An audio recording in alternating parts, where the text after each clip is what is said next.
Welcome to Psychology of Pilgrimage. In this episode, I am joined by James Taub, who is the Associate Curator of Exhibition Content and Research at the Museum of the American Revolution in Philadelphia.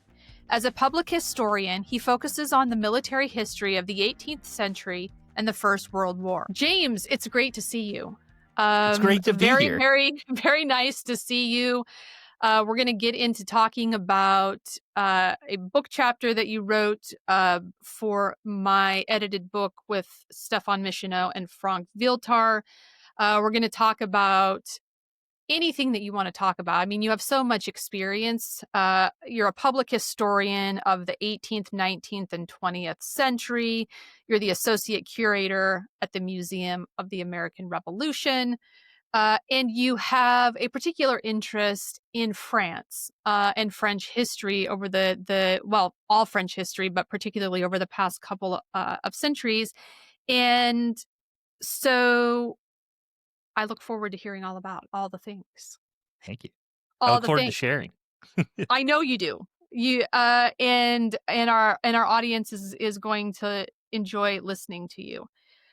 So without further ado, let's get into your book chapter, which I had pulled up the name of it in front of me, and now I have misplaced it.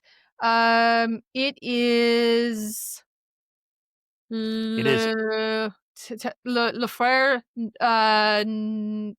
What is the name of it? It is Leurs Sont nos Frères. It is, and I will apologize for anyone who speaks better French than me that's listening or watching right now. I'm going to try my best, as I have to say with any presentation that involves French. But Leurs Frères sont nos frères, which translates to "their brothers are our brothers." And that comes directly from a quote, which we'll see and hear about, and is quoted in the book from a ceremony on the battlefields in the years after the First World War. My chapter focuses on the commemoration by Jewish veterans of the French military, specifically the French army in the years after the First World War and before the Second World War, at a time of rising anti-Semitism, at a time where France itself is very much trying to debate what it means to be French and what it meant to have served in the war, what it meant to be a French veteran of the First World War. And I was really privileged to be invited to contribute this chapter, which I will also admit is very much outside of my wheelhouse. As you mentioned, I'm a public historian. I'm a military historian. This was just something that had interested me ever since I saw the monument to Jewish Allied soldiers at Verdun, which we will see. And I was really privileged to give this presentation at the conference back in October of 2023 at the Chemin des Dames. I know. Can you believe it's been nearly 2 years? Yeah. Very interesting conference, and your presentation was very warmly received. And I'm really, really happy that this chapter is in the book because it sheds light on a little known part of French history, a little known part of Jewish history, and a little known part of pilgrimage history, sort of all coming together. And so I'm looking forward to once again seeing your presentation and talking through what you have put together. And the presentation, the slides are in French, so you're going to translate because you're so amazing. You actually wrote it in French, and so whenever I you're followed your instructions.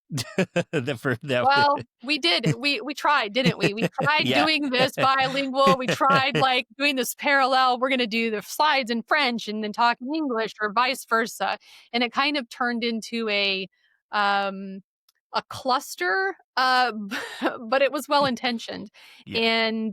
And you sort of are a person that sits in both of those worlds, and so you're able to read and speak French much better than I am.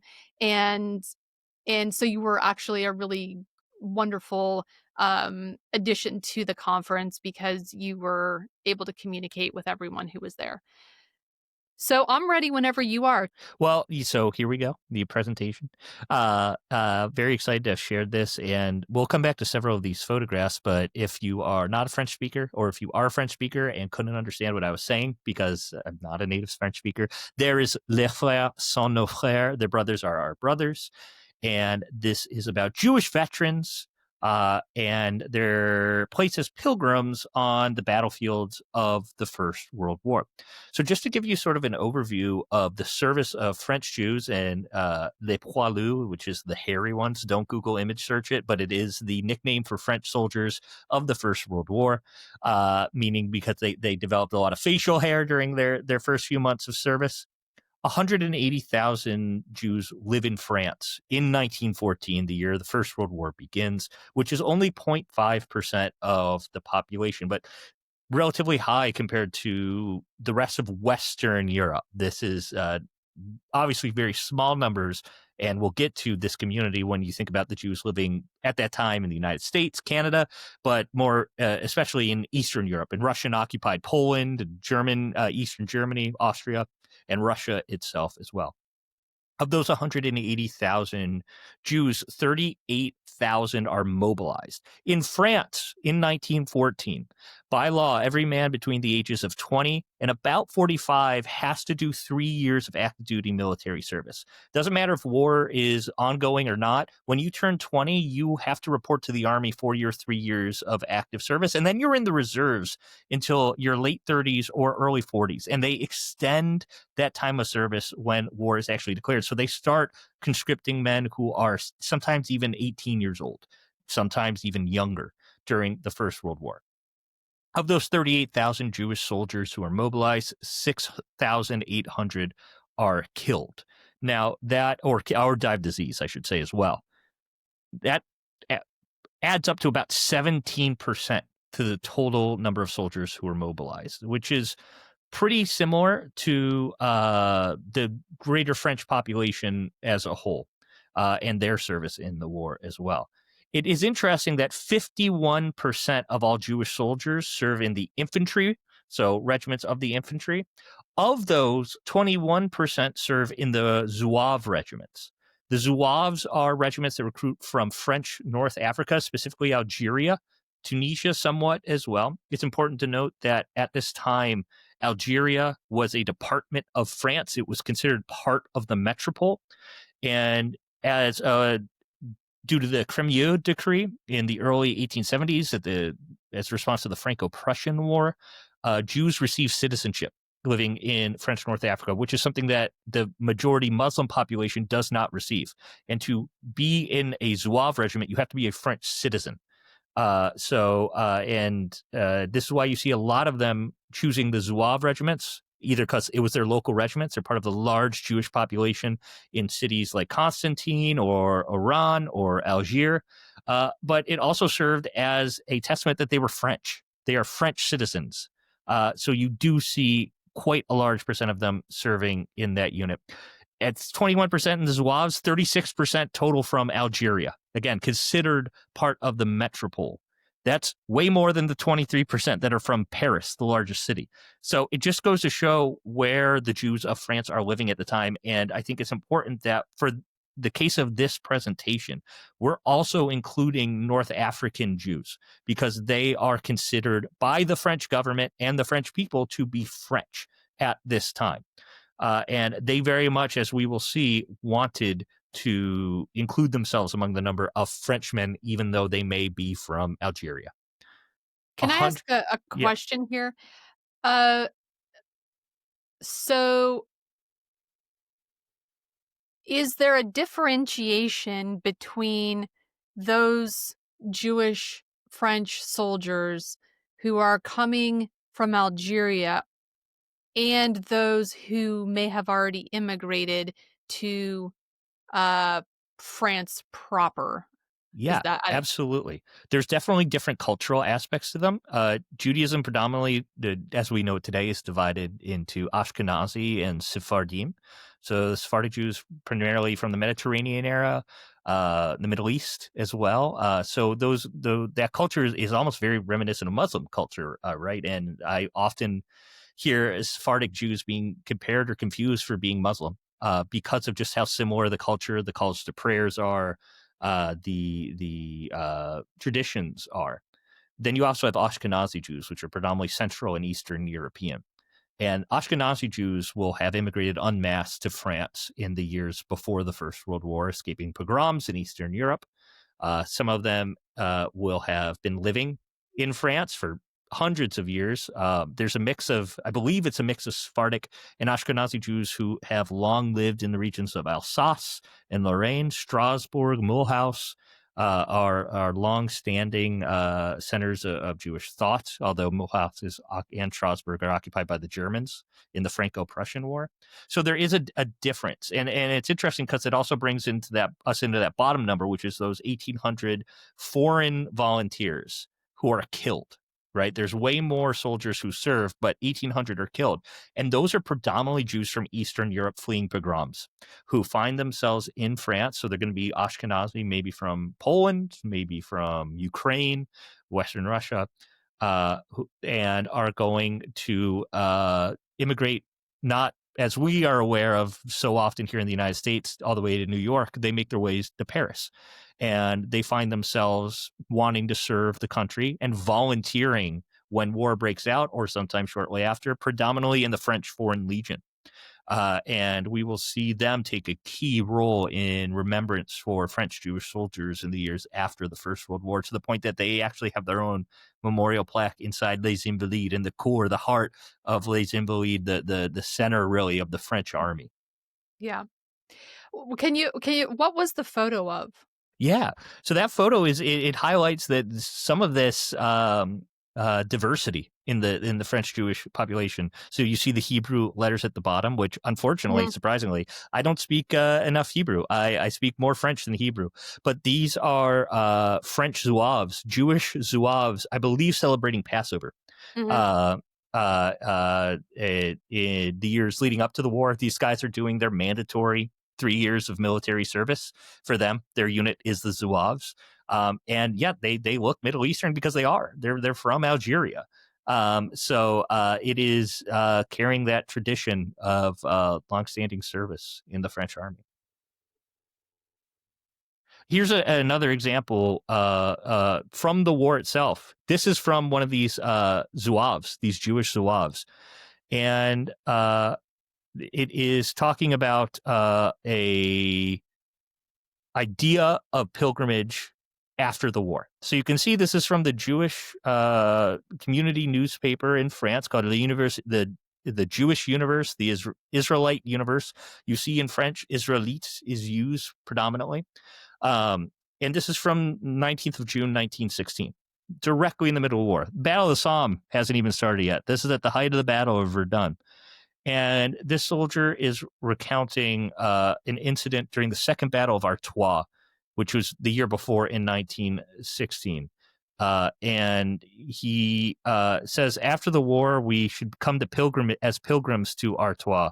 We'll go to the cemetery at Carency, which is a key high point of these fighting. And we'll notice among these milieu, this hundreds and thousands of little crosses, a few of these will be Hebrew tablets, which were the typical French Jewish grave of the First World War, and which you still see to this day in French military cemeteries from both World Wars. It's interesting, if I could just interject Yeah, here, absolutely. that Please do. it's fascinating, first of all, to see the word pèlerinage is used in this writing. Uh, One, because we're not talking about a religious event or a religious motive here. And so I think the context is very interesting to have, well, first of all, any soldier talking about a pilgrimage, then a French soldier, of course, the word is pèlerinage, but then on top of that, a Jewish French soldier using the word pèlerinage is indicative that it's a very particular meaning in the way that this is framed, because this would not have been used, this term, in kind of a Jewish religious context. Yeah, and I I have to admit, one of the great things about writing this chapter is it made me, as a Jewish person, learn more about being Jewish Yeah. as a 21st century American Midwestern Jew, and it I remember a great discussion that we had before, I think even before the conference, when I was debating what sort of topic should I do, because this was not my original topic I set out to do.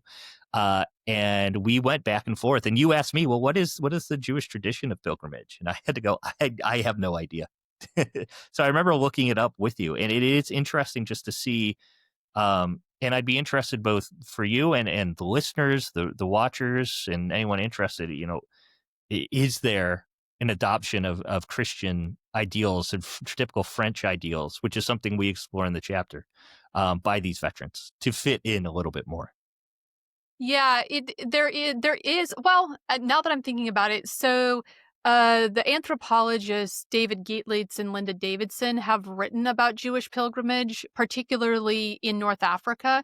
And so now that I have said, it's interesting that the word is being used. There is a tradition of Jewish pilgrimage within the Sephardic community. And so yeah, it would be interesting to see pre-war the link kind of and how this idea of pilgrimage is envisioned as a religious practice, but then also how is this conceptualized within a military framework, and how we think about identity and military post-war practices for this particular community.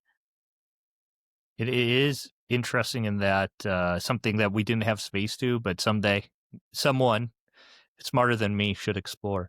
The differences culturally within the Jewish community of France, because here you clearly have a Sephardic soldier, and it turns next to the place he was talking about, which is Carency. If you go to Vimy Ridge, which I know you've talked about previously, you'll see the monument to the Moroccan division in the parking lot as you're on your way up to the Canadian Memorial, which I think is fascinating, just historiographically on a battlefield. Clearly, we're there for the Canadians. But the French are at Vimy Ridge much longer than the British or the Canadians. They fight in several battles there, most noticeably in early May of 1915 and early April of 1915 as the larger part of the Second Battle of Artois, where they attempt to storm Vimy Ridge, as well as other sites around there. And Carency is one of these villages at the foot of Vimy Ridge. It's assaulted by the Foreign Legion. There are quite a few Americans actually in this battle, many of whom go on to join the famous Lafayette Escadrille. This is their first taste of action on the Western Front. But among them are also quite a large number of these Eastern European Jewish veterans. And this site of Carency becomes a really key point of remembrance for them because it is a horrible, horrible bloodletting. One of the worst ones they'll experience. 1915 is the bloodiest year of the First World War for France. Not 1916 with the Battle of Verdun, not 1917 with the Chemin des Dames. It's 1915. And so it makes a lot of sense that this is where these soldiers would focus in on. This photo here is from an article from the 1930s, 1934, where it talks about the association of foreign volunteer Jews and of various other Jewish organizations of French Jewish veterans. But it's interesting to note that this document really focuses in, even though it mentions, the ancient front, the old front of Verdun being the key point for France in World War War. If you think Gettysburg, or if you think Omaha Beach as key points for America's experience in the Civil War, World War II, Verdun is that for France in World War I. And anyone talking about pilgrimage and memory and visiting needs to visit Verdun. It is such an experience. But these soldiers here are, even though they're at Verdun, they're focused in on specific aspects of memory. And although these are talking about both native-born French and foreign French volunteers, the focus unit-wise is on what I have here is the RMLE. That's the Régiment de Marche de la Légion étrangère, the ad hoc formation, right? The ad hoc formation of the French Foreign Legion. After they take so many casualties in the 1st Regiment and the 2nd Regiment, don't have enough guys, they mix them all together and form this one unit. This is where the majority of these French Jewish volunteers appear. But you could see that by the mid-1930s, these veterans are focusing on that story, the story of that regiment. They're focusing on specific battlefields. So you have Verdun listed here. You have, of course, Cameronians, which we'll come back to. You can see that they're doing it annually. So that by the mid-1930s, this has become an annual visitation to different parts of the front, not just Verdun. But a lot of them, as you can see, are. But they're also going to Craon, which we were at for the conference. It's the centerpiece of the Chemin des Dames. And if you ever go, make sure you visit the Caverne de Dragon, which is not too far away and is the visitor center. They do that in 1931, 32, and 37. And then also there's various other experiences that the individual will go on. So it's mentioning key individuals that are important to their commemoration. A few rabbis, which are mentioned at the bottom, disposing flowers, leaving flowers, I should say. Don't never directly translate French because it sounds very different. Leaving flowers at the ossuary of Douaumont. So there's a lot of individual and group identities coming together, and by the mid 1930s, it's pretty standardized. And this article is in a Jewish publication. Yes, mm-hmm. And the first sentence is talking about the pilgrimage being an annual event, which you've just highlighted. But then in the third paragraph, the participants are called the pilgrims. Again, very interesting choice of word. They're not called the soldiers, they're called the pilgrims. These pilgrims, which number 80, so 80 of them are participating, are visiting the same sites that are important to other non-Jewish French soldiers and French veterans. Yeah, it's interesting that they still are, as we'll see, are doing this as Jewish veterans. They're doing this in the Association of Jewish Volunteers, like veterans and Jewish volunteers. But you also see hints of how they are integrated in the overall French system. So that same paragraph, I would highlight Monsieur le Rabbin et Bach. That's Rabbi Bach, who was the old, they call him an aumônier militaire. That's the military chaplain of the Moroccan division. So the Moroccan division of the French army has a rabbi, which just goes to show what these thoughts are and where they're placed. And we'll see, if anyone's interested, in the book as well, I included a photograph of all of the Jewish, the rabbis that are attached to the various corps and divisions of the French army during this time, and the veterans organizations afterwards. And again, highlighting what you talked about. We jumped the gun a little bit, but I wanted to highlight that, and I like it because Heather keeps me on track. You know, they use this word. They're using the word pilgrimage, which I've highlighted there, pèlerinage in French, when they are going to visit these places. They list who is in charge, who's the main contact, what organizations, when and where they're going. They're going, this is a train leaving Paris, going to Craon on the Chemin des Dames via Lyon. So it is really something that is standardized in French veterans community, but the Jewish veterans remain separated in many cases because they want to. These are veterans who experience a very specific type of war, both before, during, and after, and are part of a community that is trying to integrate itself but retain a cultural identity in a country where that might not necessarily be the laissez-faire. You know, it might not be. So, yeah. Do you know if these veterans were also participating in unit-specific pilgrimages, or are they only revisiting the battlefields within the context of their Jewish identity? So that's what's so interesting. They're doing both. And here's a really interesting aspect of that. Before I highlight an instance of Jewish veterans using their unit organizations, there's no law that says you can only be a member of just the American Legion or the VFW. Same thing among French veterans. You can be a French Jewish veteran who served in the 1st Regiment of Zouaves, and you are a member of the veterans of the First Zouaves, and a member of the French Jewish veterans of the Great War. This is an interesting example. They're also using the solely Jewish veterans organizations to interact with other French veterans organizations. So this is from another one of these ceremonies that the Jewish veterans attend. This is from, and you can see some of the other groups that are listed here. So Ancien Combattant Républicain, the Republican members of veterans who have won the Médaille Militaire, the veterans of the 5th Artillery Regiment. Also really interesting is veterans of the Croix de Feu, which becomes a far-right veterans organizations, but there's evidence that there are Jewish members of. And this is at a time where fascism in Europe is on the rise, a lot of it fueled by World War I veterans, probably the most famous one being Adolf Hitler in Germany. But in many cases, some Jewish veterans, before this movement turns to anti-Semitism as a key part of their magnum opus of their push, the Jewish veterans find common suffering in their status as veterans of the war. Specifically in France, it seems to very much be the case, though there are also examples, I should note, in the United States.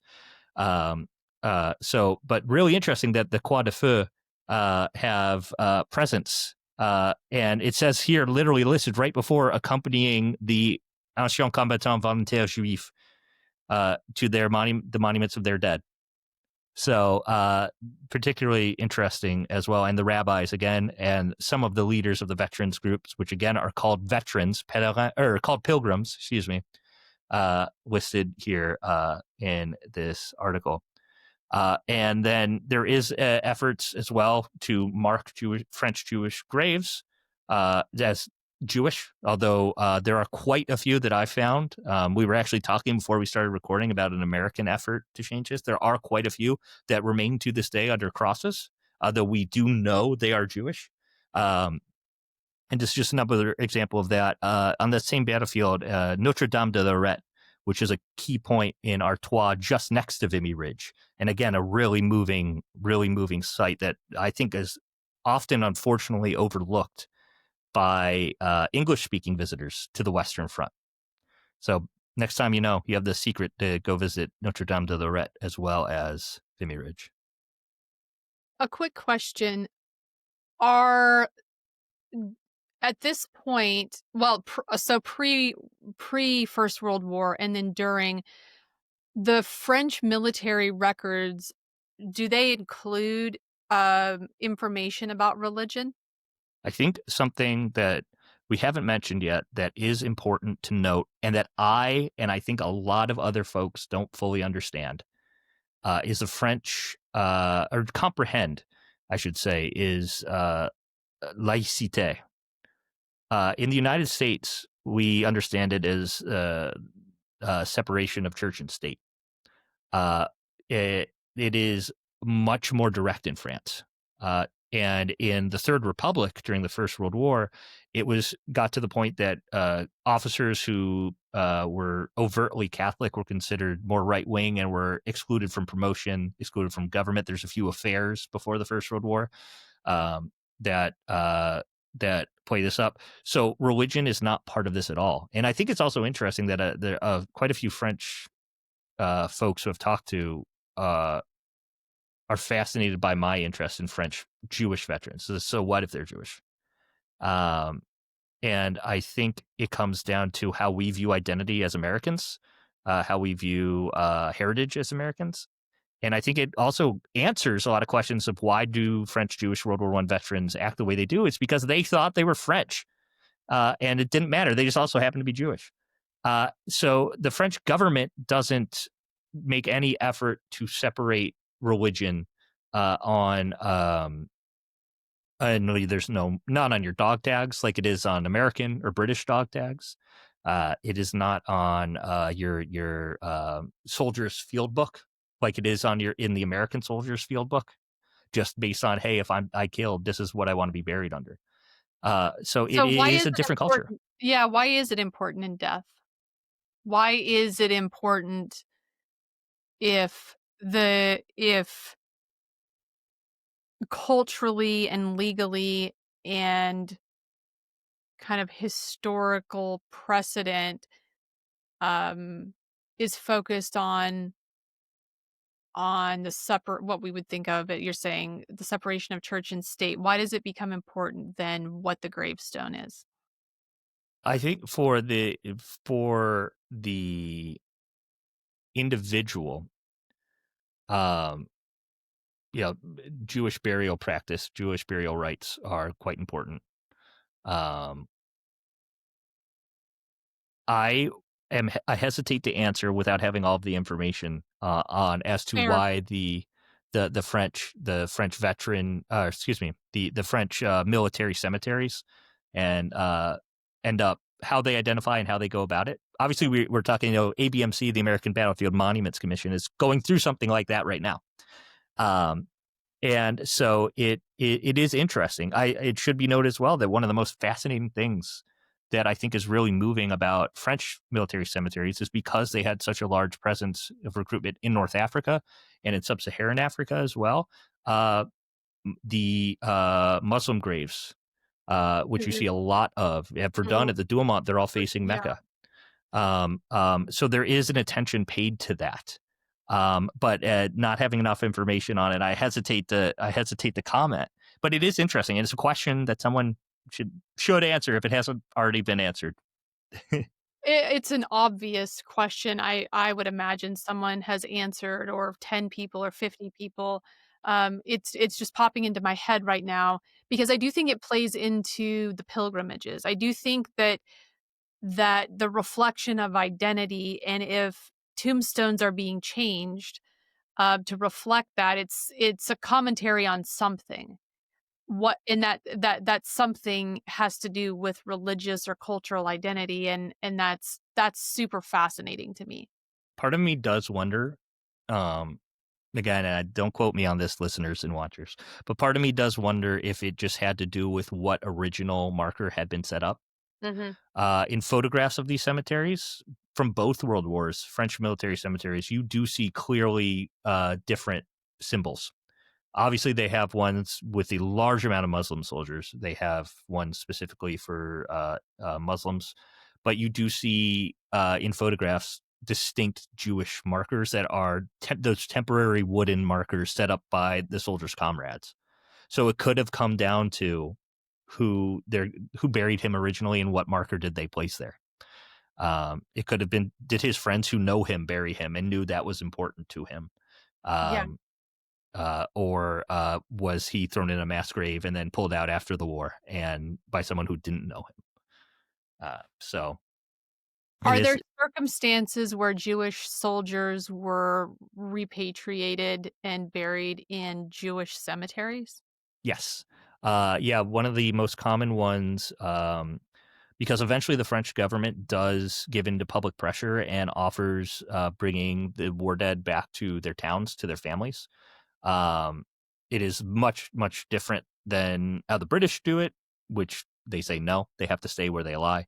And how, as the Americans do it, where the government pays the full expense. And part of that is just because the war's fought in France. So it is much closer to home, literally. But there are instances, specifically with the Algerian Jewish community, where Jewish veterans are brought back to Algeria. And there were distinct Jewish sections of larger French cemeteries, some of which still exist. They have sites in Algiers and a few other cemeteries around North Africa, particularly Algeria. So that was commonplace. I think for the majority of war dead, and the majority of Jewish war dead, it was being placed on monuments. And a lot of Jewish war dead can be tracked based on monuments in religious sites. So if a local synagogue, a local community congregation has a war memorial. Mhm. One of the best sources for the war dead of uh, not only Jewish soldiers, but of the Zouaves generally, are some of the synagogues and congregations in North Africa who document and whose ancestors who no longer live in North Africa are continuing to document and maintain websites and web pages and documents about those soldiers and their deaths. So, but as you could see with this is not just about memory. And with the rise of fascism, with the rise of anti-Semitism, you start to see a language developing not beyond pilgrims and pilgrimage, um, including words like volunteers. So the fact that they are foreigners, étrangers, might carry a lot of sentiment against them in the 1930s. But the fact that they're volunteering and serving, and this article is talking about the commemorative plaque that I mentioned at the Cour of les Invalides, which is still there. It's on the second floor, for the foreign Jewish volunteers who serve in the war, in the Great War of 1914 and 1918. And it lists exactly who is there, including representatives of the President of the Republic, generals, um, president of foreign volunteers who are not Jewish, and multiple other important dignitaries. So using this term volunteer shows that when, at the time, France, as we talked about earlier, you had to serve. There was no getting out of it unless there was some medically disqualifying stance. The people who were able to get out of it because they weren't French citizens still volunteered. They still wanted to prove themselves. And so you see that popping up quite often, that point that they're volunteers. And they're there to continue fighting again. They are there because they're fighting against racism in their native countries, wherever they came from, but then also seeing it now begin to arise in Western Europe. There's this idea of this global Jewish community that they're very heavily involved in. So while there might not be a fascist in charge of the French government in the 1930s, they know there's one in Germany. And they know that he's placing his tentacles across Europe, and they can see that there's support for him in many countries around the world, in Europe, in North America. And so they're fighting back against this as generally as Jewish veterans, to the point that you see French Jewish veterans communicating with American Jewish veterans, British, Canadian, but also German and Austrian Jewish veterans, the people they had fought against during the First World War, now unified all against one enemy, which is this idea of anti-Semitism. I think it's also interesting that they might be trying to appeal to other veterans who feel like the fascists offer a way out because they're very scared of Bolshevism. So they're actually also speaking out against Bolshevism, which the fascists, as we most famously Adolf Hitler, are associating with Judaism. So they are trying to say we're still veterans. As we saw earlier, they're members of some of these veterans organizations like the Croix de Feu. So, they're trying to find their place in society and live in two worlds. What is the response of the wider community? I mean, it certainly makes sense for these Jewish veterans and the appeal that they're making, and they're saying, "Hey, I am French, and I served, um, and sacrificed and lost and bled for this country, um, in the same way that a non-Jewish soldier did." Is this received from the general public? Are they viewed this way, or is this just a kind of an ongoing attempt to prove oneself as French, and it is falling on deaf ears? The government absolutely sees it.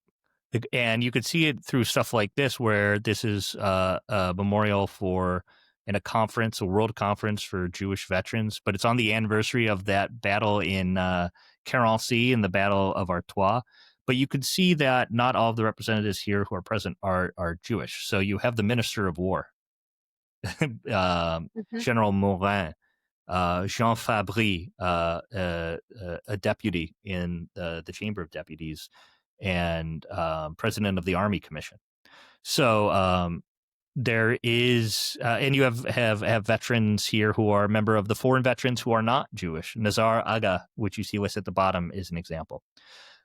So the French government is absolutely taking note. French veterans, and I think French veterans communities that are attending these ceremonies absolutely take note. It doesn't seem like the French society as a whole are talking about it because, again, these guys are considered French. So And it is they're probably involved in other veterans groups. exactly. So they're Exactly. deeply integrated into French society through the other veterans groups. Well, and here's a great example of that. God, you're so good at transitions. This is really It's working almost out. like I've read this chapter before. So yeah, and that begs the question, which we don't have the data for. So and it would be interesting to see that a lot of these guys, as we hinted at, are members of their own regimental organizations. Almost all the examples we've been shown right now and we're talking about earlier are, again, these foreign-born veterans serving in the French army, serving predominantly in the Foreign Legion. And they have their own community as immigrants in this world. But then you have all of these soldiers who are native French born, either in Algeria or in the metropolitan France, who are members of their own organizations, whether that be a regional organization. In our chapter, he's not highlighted in this PowerPoint, but in the chapter, I talk about one soldier who is a Jewish veteran, a member of his regimental organization, but also a member of the Provençal veterans, and gives lectures in Provençal, which is the southern French dialect, unique along Toulouse and in the south. And in Marseille and in those regions. So they are there as well. And the level in which they engage with Jewish veterans seems to really depend on their own background. With foreign-born Jews, Algerian Jews, Jews who might in French society be already separated somewhat, already live in a somewhat culturally segregated society, will be then commemorating their service, again, in a somewhat segregated society, whereas Jews who feel as though they were integrated, who feel that they have had nothing different, will commemorate with their comrades, and who predominantly did not serve with other Jews. It should be noted. So here's some example, which I think is interesting. This is from some of those veterans, one of whom, the Jacques Wiewiler, who's the president of the Society of Veterans of several of these regiments of Zouaves, present at all of these veterans ceremonies. This one is at the Tomb of the Unknown Soldier under the Arc de Triomphe by the Union of Zouaves. So all of these Zouave veterans who were in France at the time, but with soldiers like General Gouraud, General Nizel, General Duchesne. So big name folks, but then you have Jewish veterans who are part of these regimental organizations attending this as well. The top right there shows a commemorative service at the synagogue on the Rue. It's confusing. It's the Rue Notre Dame de Nazareth, but it is at a synagogue, and it involves the Paris section of the veterans of the 21st, 23rd, 41st, and 43rd Colonial Infantry Regiments, with their honorary president and commander, whose last name is Levy. So that just shows you another example of integration. And in this case, that this non-religious organization, regimental organization, is having a commemoration event at a synagogue. So just another really interesting example of that. And one for showing soldiers who are in both, that René Elie Amar, who gave us that first quote that we saw at the beginning here about visiting Artois. There he is again, speaking and being a member of the Fraternal Association of Veterans of the Battle of the Marne. And he was the delegate for his regiment, the 3rd Zouaves, at this association. So he got a foot in, his hands in multiple pots here, like a lot of these veterans have it. Again, we highlighted Algerian veterans, talked quite a bit about them, but given the political issues in Algeria, both at the time and as they continue on, consistently proving that you are French has a strong importance and a thankfulness for France and their granting of citizenship in the late 19th century. This is highlighted by a lot of these French Algerian Jewish veterans. This is one example of a pilgrimage in Bonn, which is in the Constantine department in Algeria. Again, this is for the holy days of Yom Kippur and Rosh Hashanah. And you can see that the Souvenir Français, which is the overarching French remembrance organization, still exists today. They conduct ceremonies at battlefields, at memorials. I'm sure, Heather, you've seen quite a few of them. Here they are, one of their chapters in Algeria, going to all of these cemeteries alongside having ceremonies at a synagogue. And this is not a religious organization. This is the general French remembrance group that goes back to the Franco-Prussian War. Again, another example for the regiment, the Eight Zouaves, having a ceremony at a synagogue in Oran in Algeria.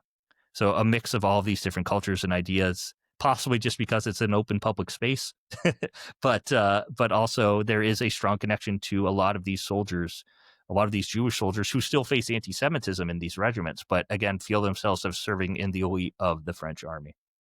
You also see heroic figures trying to bring French Jews into a more public light.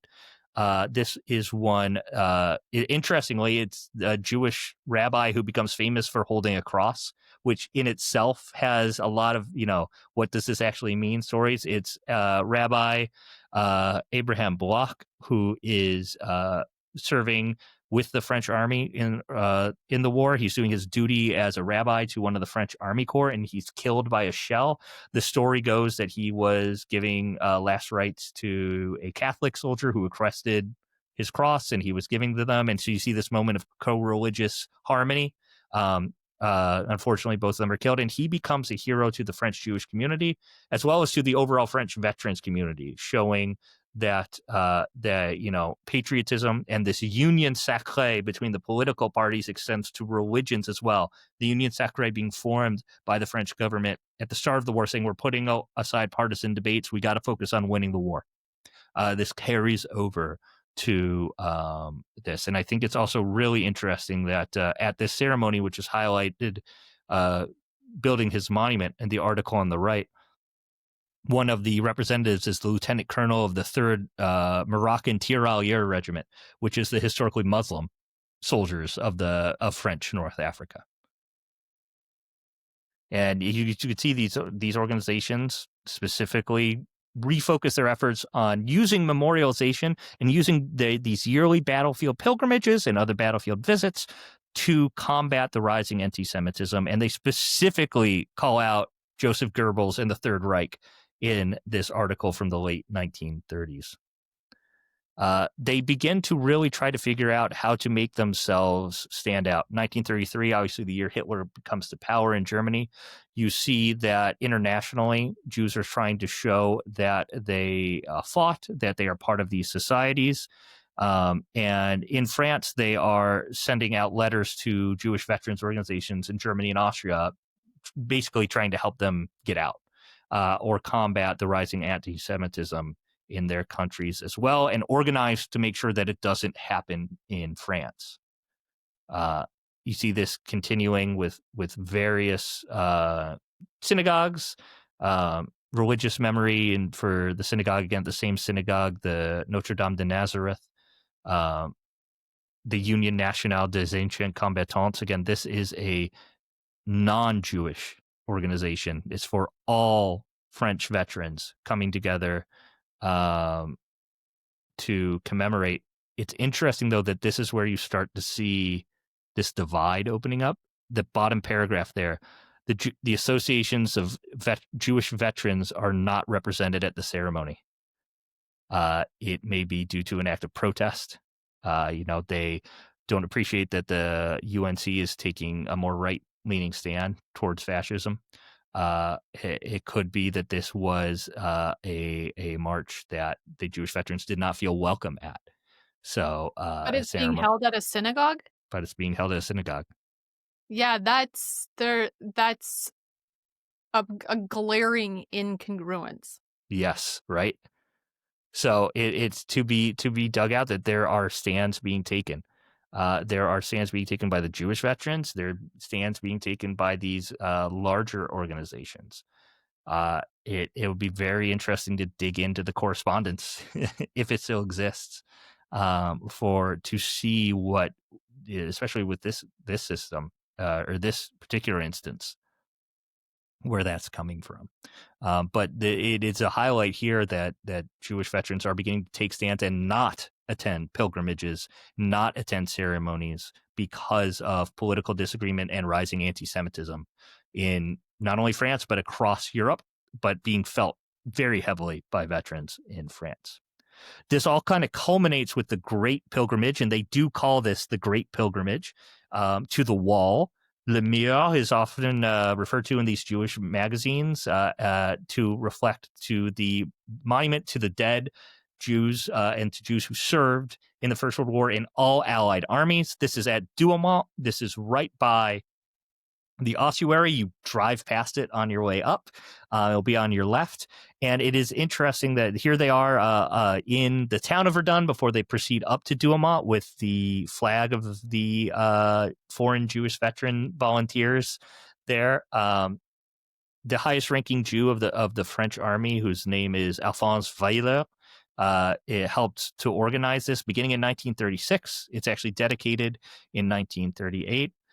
And it's really, again, it goes to the question you asked earlier of what does the rest of France and French society think about this?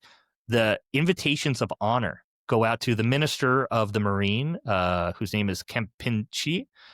He does show up and he speaks. A representative of the Sultan of Morocco is there. Again, the Moroccan division, there's several of them, but the Moroccan division has quite a number of Jews serving in it, particularly early in the war. That includes those Foreign Legion soldiers in 1915. And Marshal Pétain is invited. Famously will go on to become the leader of Vichy France and a collaborator during the Second World War. He sends an aide de camp. He has a representative there.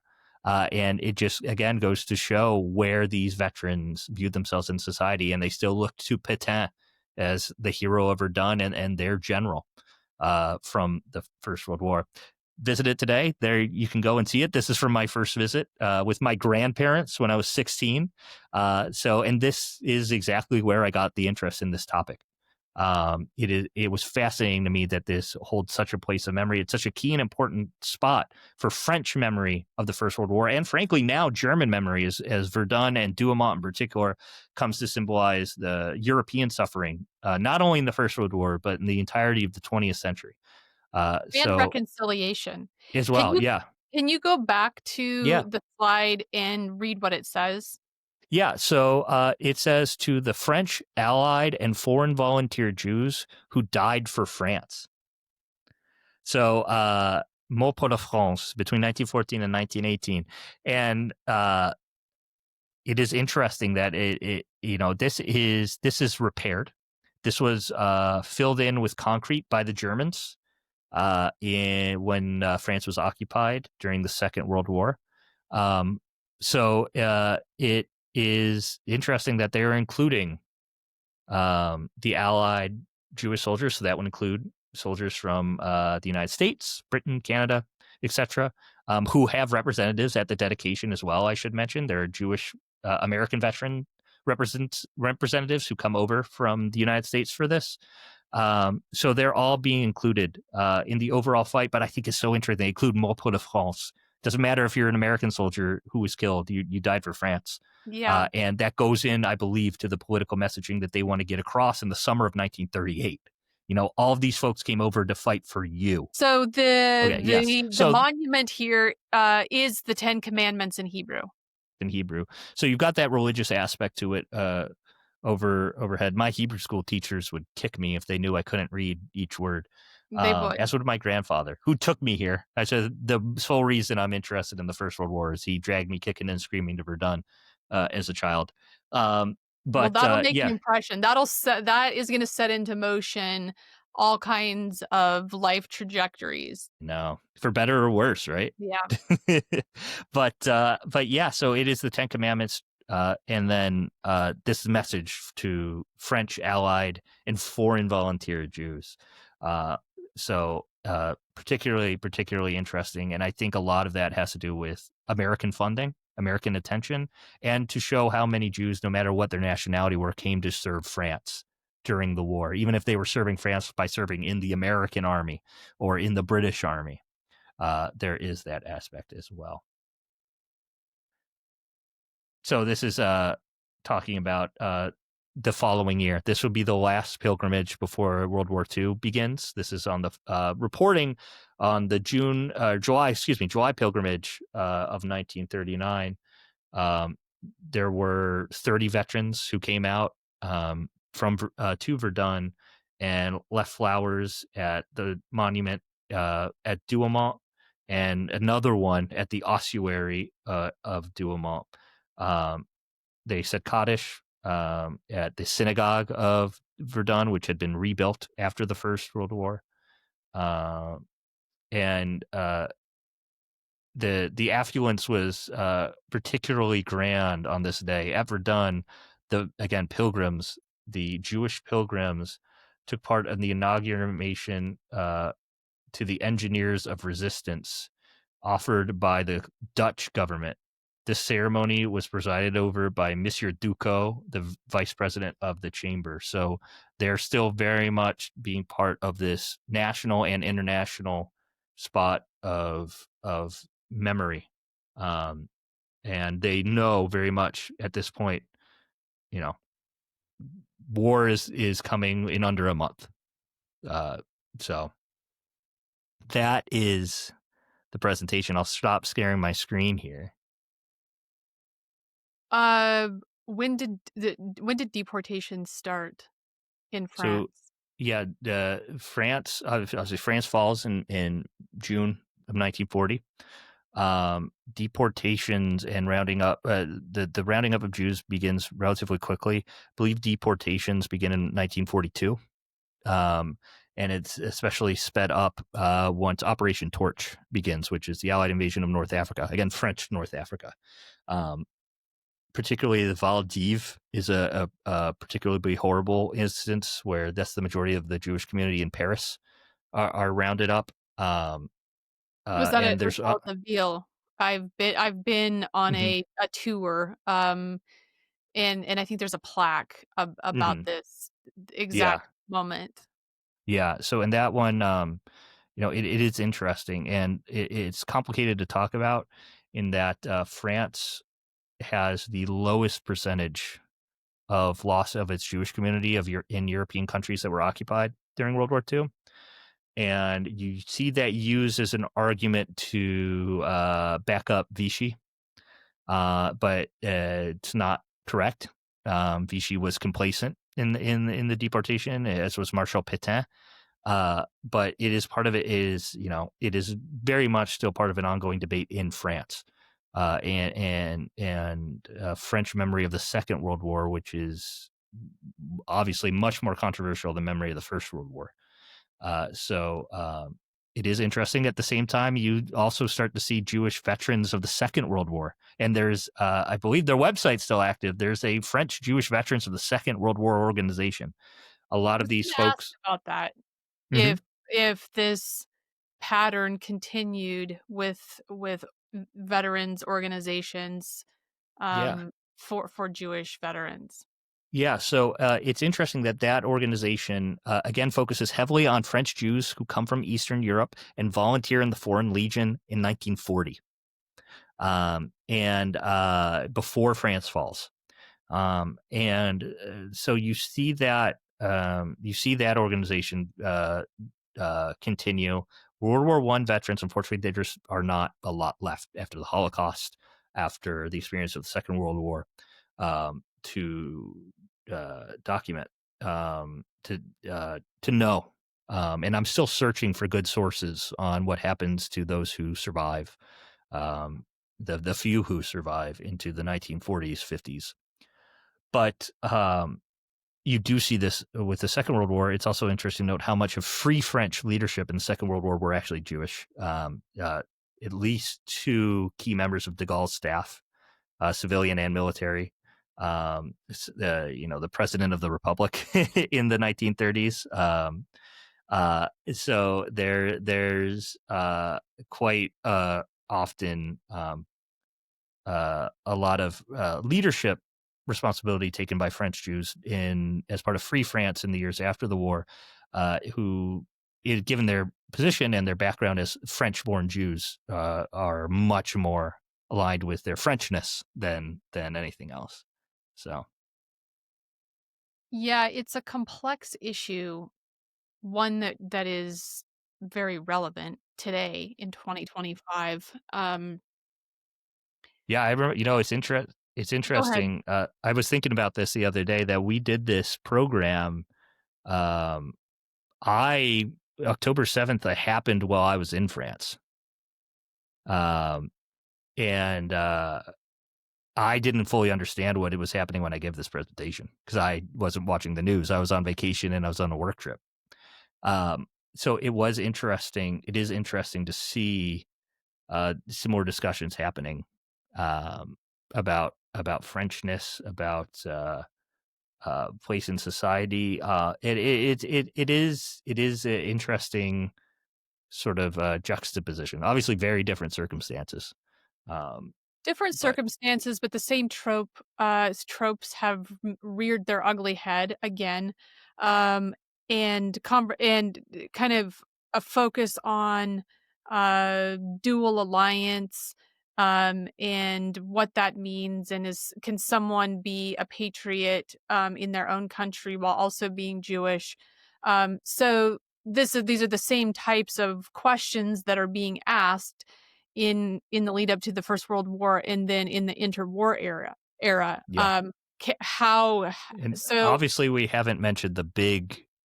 I hesitate to use the word, but I'm a Midwesterner. The Big Kahuna, which is the Dreyfus affair, had played in and how Jewish veterans reference themselves. And don't worry, I do talk about it in the chapter.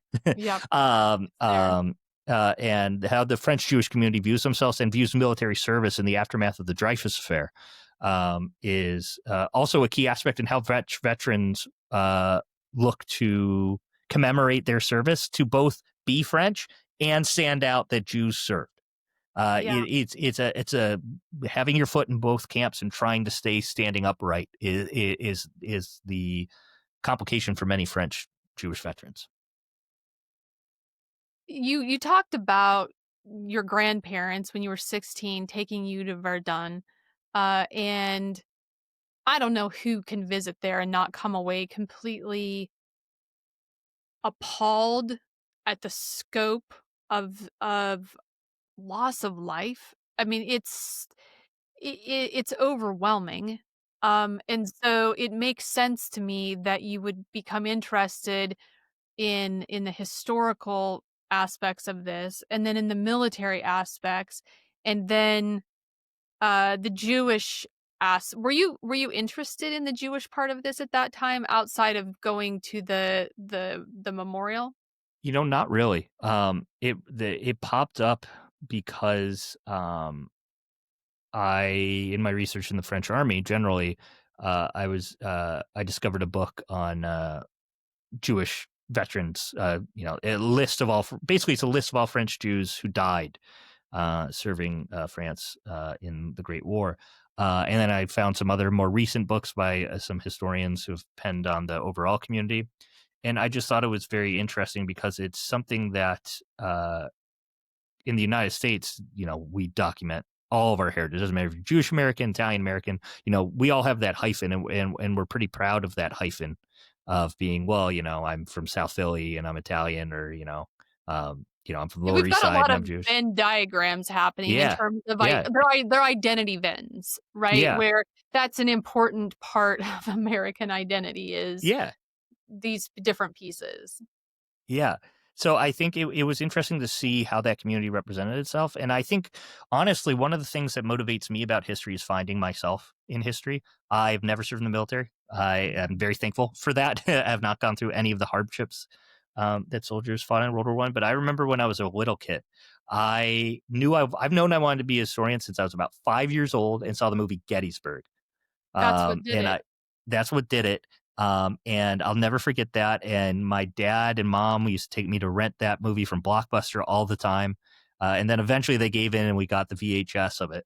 But, even then I remember, because I grew up in a household where, identity was important. Being a Michigander still to this day is very important to me. Go Lions. Being Jewish is still important to me, even though I am not religious. But that culture was a key part of my growing up. So my parents and grandparents always used to, say, "Oh, the Civil War regiment. Were there any Jews in it?" And I would look, try to find some guys, and often you could. Most of the time, especially in Michigan, you couldn't in the 1860s, but in New York, Pennsylvania, you absolutely could. And so that kind of started that interest of always trying to find my connection. I think, one of the things that really motivated me, I was only into the Civil War until I took this trip to Europe, and I was annoyed we weren't going on another vacation to Gettysburg. Um, it, is that trying to find people from my hometown, trying to find people that I shared something with, and I think that is an intrinsic American identity of trying to find yourself in here. I didn't have relatives who served in the Civil War. And I always felt bad about that. I always felt, I have all these friends I meet who are like, oh, yeah, my great grandfather. What I did have was a relative who served in World War One. And I didn't appreciate that, I don't think, well enough until I was in college, really studying him. He was in the American Expeditionary Force. I have his diary. It's not easy reading, though the vast majority of it is about baseball, which is just diary of its time. And the weather. And, yeah, Yeah, yeah. the soldiers are noting the weather or what they had Exactly. to Yeah. eat. I mean, this Oh, it's a is lot of food, a lot of yeah. baseball. Yeah. But so even though I had a connection to World War One, I kept up that sort of intrinsic trying to find connections to different things, to personal connections to this history.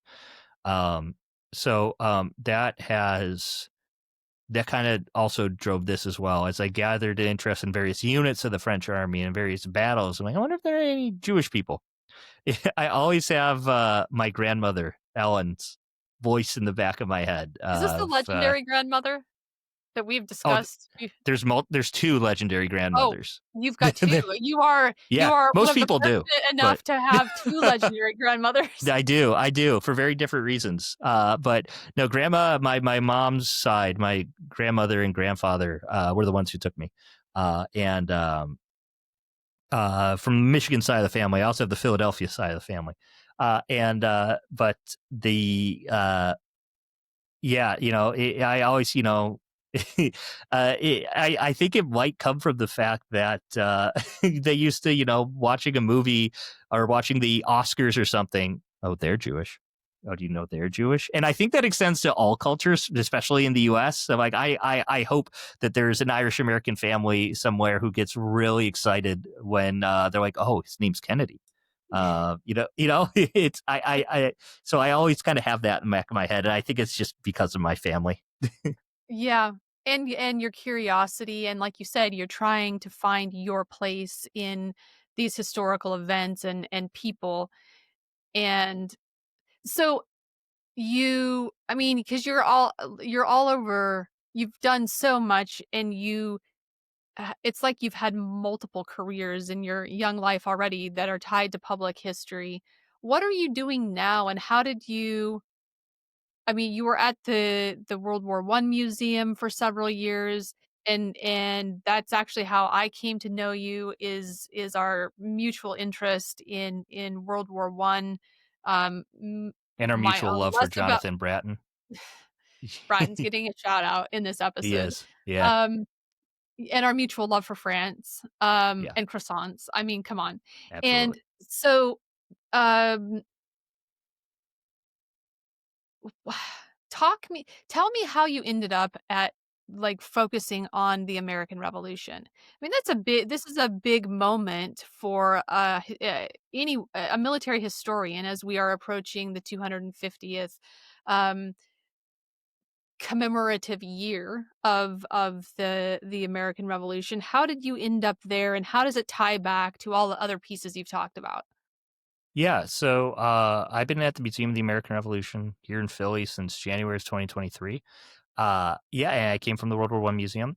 I think I've always had a fascination with military history. As I said, it started with the Civil War. Going up and down the Western Front, and kind of moved into British military history. I went to grad school in the UK, um, and But why did you do that? I wanna hear that.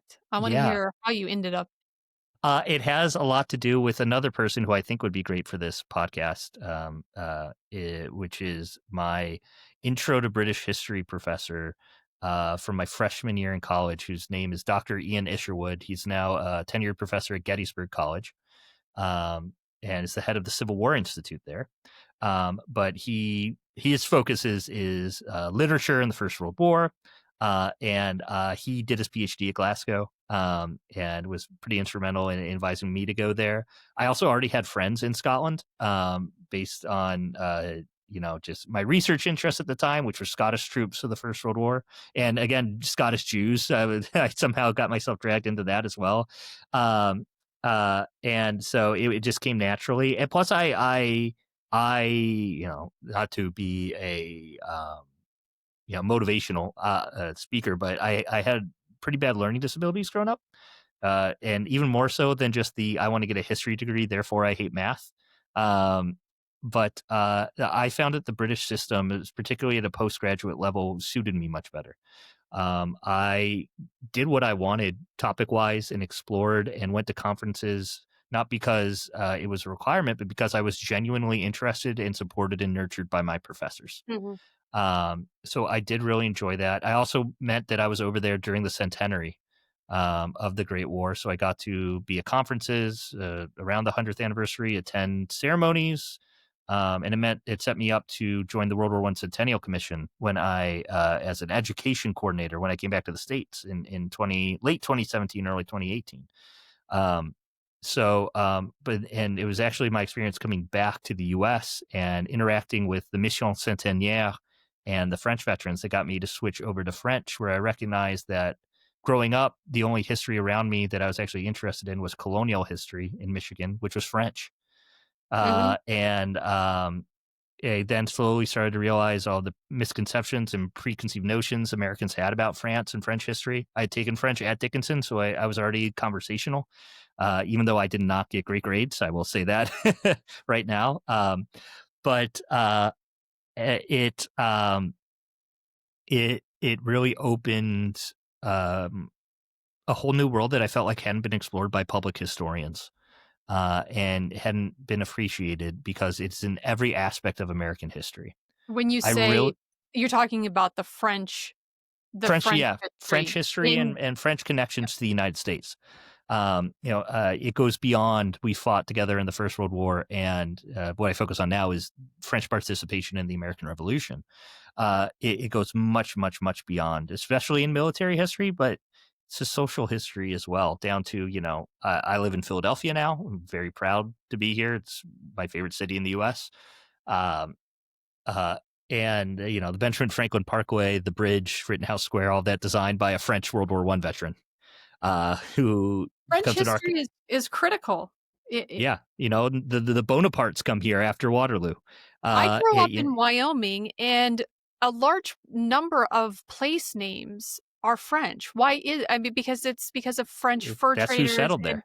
Yeah, and so we often, because it seems so much a part of our daily life, we don't actually recognize why is the stream, the Belfour stream, or why is this particular name, Dubois, but in Wyoming it's Dubois. So yeah, of course. Thank you. yeah, because of course, One of the right? biggest annoyances I had living in Missouri was there's a town called Versailles, which is Versailles. But It's for sale. But I mean, that's exactly why I got it. And I was like, wow, especially coming out to visit my family here in Philly, going to Revolutionary War sites. I'm like, oh, of course, Lancaster, Carlisle, Reading. And then why is it Detroit? What, Belleville, Yes, Charlevoix. So Grosse Point, it's entwined and I think often overlooked.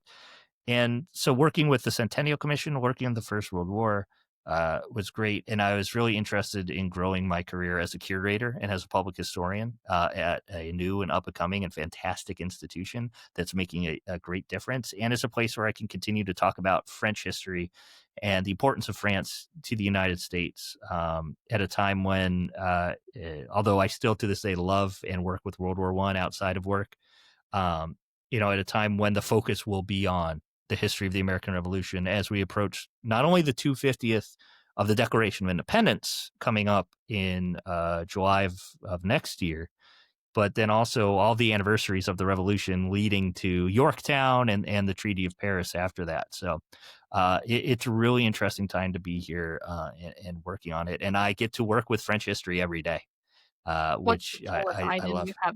What's the coolest item you have? I know you brought you've I know of one of the things that's coming in, if it's not there on loan. Yeah, But I so know there's I'll use this opportunity to give a shout out to our upcoming exhibition. It's called The Decorations Journey. It opens on October 18th, 2025, and it will run into January of 2027. So you got some time to come see it. And it's but come 250, early. Show how but come important early. it Yeah, is. Come early and exactly. yeah. So it's 250 years of the Declaration of Independence viewed both within the United States and internationally. I think one of the best ways I can use to describe this is the first two objects you see are the chair that is reputed to be the chair that Thomas Jefferson wrote the Declaration of Independence in, next to the bench from Martin Luther King Jr.'s prison cell from Birmingham, Alabama, when he quotes the Declaration of Independence in a letter to President Johnson. Mhm. How people have used the Declaration and viewed it and how it's been interpreted differently by different people over the course of 250 years. And a key aspect of that, obviously, is the French Revolution. So we will have on loan Louis XVI's personal copy of the American Declaration of Independence from his personal library at Versailles, parts of the Bastille with Lafayette's face on it. Um, and a great French bonnet du police from the Army Museum, the Musée de l'Armée, at Les Invalides, where that plaque to the foreign French Jewish soldiers is. And then pairing that with objects including, political pins from Harvey Milk when he's using the Declaration of Independence to quote to push for gay rights in America, when Abraham Lincoln most famously is quoting the Declaration of Independence, and probably the most famous quotation of it, which is the Gettysburg Address. And having that next to people who have interpreted it differently. And so very close to where Abraham Lincoln and Frederick Douglass's quotation and interpretation of the Declaration Address is the uniform of a gentleman named Randolph, who was Thomas Jefferson's grandson. And he uses the Declaration of Independence while wearing this uniform in his support for the Confederates. He serves in the Confederate Army during the American Civil War and argues that they can break off from the Union whenever they want, and Grandpa said so. So it is various. It shows how one document, which is not a legal document, can be used internationally by multiple different people. How different parts of it can be highlighted. And it's going to be a really moving and great exhibit, and it's the reason I love my job. Why I wake up every day and never go, oh man, I have to go to work today. Lucky you. Yeah. So you're involved in this book that I've been saying fingers crossed this thing is being published, like we're just right around the corner for real this time. We're right around the corner for the publication of pilgrimages to the Western Front of World War One. I know you're working on some other writing projects too, or Mhm. have, right? What else are you working Yeah. on? Writing chapters for a great edited volume by Dr. Spencer Jones, who I'm on another podcast with called Not So Quiet on the Western Front. I One guest of the top history spot. podcasts in the UK. Go check it out. I got it's yeah. I apparently I guest spot on some of the French focused episodes on that, and reminding people that the French are the major Allied power on the Western Front during the Great War. But I have a great edited chapter. I had one that came out in his book on the British Army in 1917 with the battle study from the Third Battle of Ypres. And then I have a chapter coming out in his 1918 book, which is to be released as well, which is about how the British soldier of 1918 viewed his French and American allies, and how his French and American allies viewed the British soldier. It is showing, talking about a coalition war and the fact that not one country won World War One on the Western Front. It was a combination of everyone working together, and that you always need allies. Yeah. So doing some interesting stuff on that. And digging down, getting ready for 250th stuff. Which is all consuming. I know All many of you consuming. who are working in that space, and it's been all consuming for a while now, but now it's really all consuming. What what what do you think is the ultimate thing to do in the future? Like, what if you could see yourself in a decade, what would you be doing? I mean, you already said you have the best job in the world, so it may not Yeah. change, but what does that look like for you? And it's 2035. What is Jim Taub doing in 2035? What's your dream in a decade? I think 2035 Jim Taub is down at least 25 pounds, um, and up several $100,000, but That's a or dream I can millions, get we behind. can Yeah. see. Yeah. Yeah. And I want to make sure that I'm continuing to tell the story, especially nowadays, of the relationship between France and the United States, a growing understanding of each other's cultures and histories, particularly as it comes to the First World War and the American Revolution. Because I think that our people are so similar and so alike, yet we misunderstand each other so much. Some of my best friends in the world are France, and I will never get over how I can tell them, "Oh, this was the best day ever. Thank you so much," and they will be like, "Okay." And it's just down, and I'm sincere.